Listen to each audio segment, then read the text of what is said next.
So പുഷ്പൻ്റെ വേർപാട് കേരളത്തിലെ എല്ലാ മേഖലയിലുമുള്ള ജനങ്ങളെ സംബന്ധിച്ച് വിഷമമുണ്ടാക്കുന്നൊരു കാര്യമാണ്. കാരണം അദ്ദേഹത്തിൻ്റെ പ്രവർത്തനം ദീർഘകാലമായി ഒരു ജീവിക്കുന്ന രക്തസാക്ഷിയായിട്ടാണ് അത് പുഷ്പൻ നമുക്ക് മുമ്പിലുള്ളത്.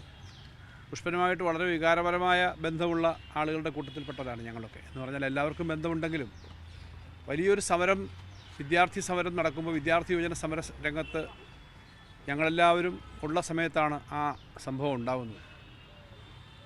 അന്ന് സംയുക്ത വിദ്യാർത്ഥി സമര സമിതിയുടെ കൺവീനർ എന്ന നിലയിൽ ഞാൻ നിരാഹാരം കിടക്കുകയാണ്. ഞാനും സവ് വി എസ് സുനിൽകുമാർ AISFൻ്റെ സംസ്ഥാന സെക്രട്ടറി, ഞങ്ങളെല്ലാവരും നിരാഹാരം കിടക്കുകയും യുവജന സംഘടനകളുടെ സമരവും, അങ്ങനെ വലിയ ഒരു സമരം നമ്മുടെ നാട്ടിൽ നടക്കുന്ന ഒരു ഘട്ടത്തിലുള്ള അതിക്രൂരമായ ഒരു പോലീസ് ആക്രമണത്തിൻ്റെ ഭാഗമായിട്ടാണ് പുഷ്പൻ വെടിയേറ്റ് വീണ് ഇത്രയും കാലം ജീവിക്കുന്ന രക്തസാക്ഷിയായി നമുക്കൊപ്പം ഉണ്ടായിരുന്നത്. 5 സഖാക്കൾ അന്ന് ആ കൂത്തുപറമ്പ് സംഭവത്തിൽ രക്തസാക്ഷികളായി. ആ സംഭവത്തിൽ ഏത് സമയത്തും അതിനുശേഷം എത്രയോ സമയങ്ങളിൽ അദ്ദേഹവുമായി സംസാരിക്കുമ്പോൾ ഒരു സമയത്തും അങ്ങേയറ്റം ദുഃഖകരമായ അല്ലെങ്കിൽ വളരെ വേദനാജനകമായ സംഭവങ്ങളെല്ലാം ഉണ്ടായിട്ടുണ്ട്.